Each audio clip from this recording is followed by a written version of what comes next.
The US has deployed supersonic bombers and fighter jets in response to the recent increase in hostility and missile tests carried out by North Korea.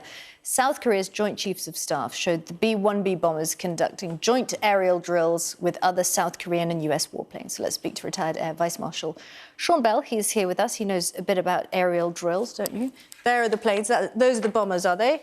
Two B-1B bombers. On the right-hand side, there's the F-35s, South Koreans, and on the left wing, the ones closest to us, the F-16s, the Americans.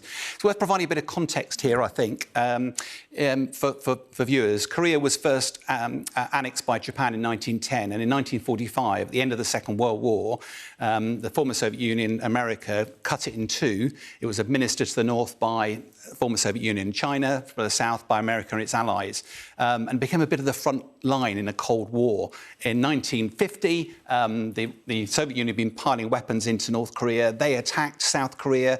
America stepped in to help and ensure the survival of South Korea. And at the end of that war, they agreed to stick back to the original timelines. But the US has remained committed to South Korean security ever since. But in the years since, the decades since, North Korea has become increasingly isolated, and it's spent more and more of its money on missiles and weapons, particularly trying to source nuclear weapons. OK, so now, why do we have these drills taking place? What is the background to that in the near past, should we say? Yeah, so on Friday, North Korea launched its latest nuclear ballistic missile test.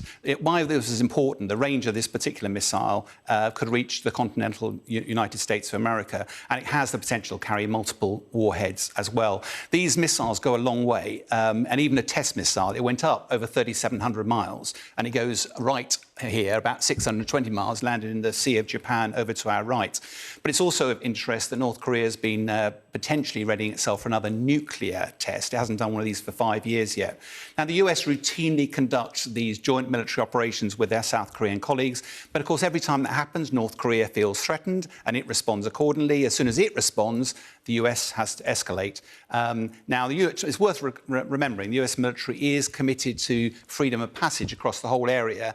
And you'll recall there's down to the south, there's Taiwan, there's also South Korea, and of course there's the military naval base at Okinawa down to the south there, which the US holds, which has 26,000 troops there. Just by way of context, when I was commanding a Royal Air Force military base, it only had 2,000. So it's a vast military presence down there in the south. There's the testing that they do. We often hear, oh, it crashed in the sea off Japan.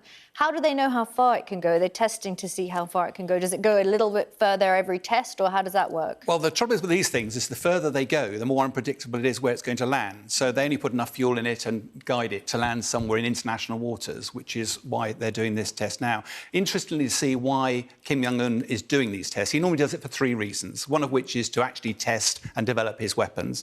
Second is to send a really powerful message to international community, particularly the United States, but also domestically to show what a great and powerful leader he is.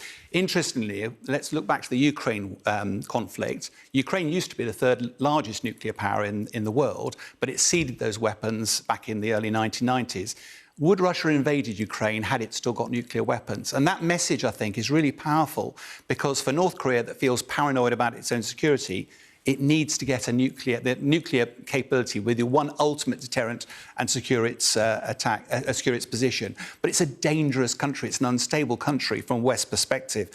The West has put a load of sanctions on North Korea over the years. That has massively impacted its economy, has not stopped it developing weapons. What I think we can see in the near term is a continued effort by North Korea to develop nuclear weapons. It knows it has to negotiate its way out of these, but in the near term, we're going to expect continued escalation and the risk of miscalculation.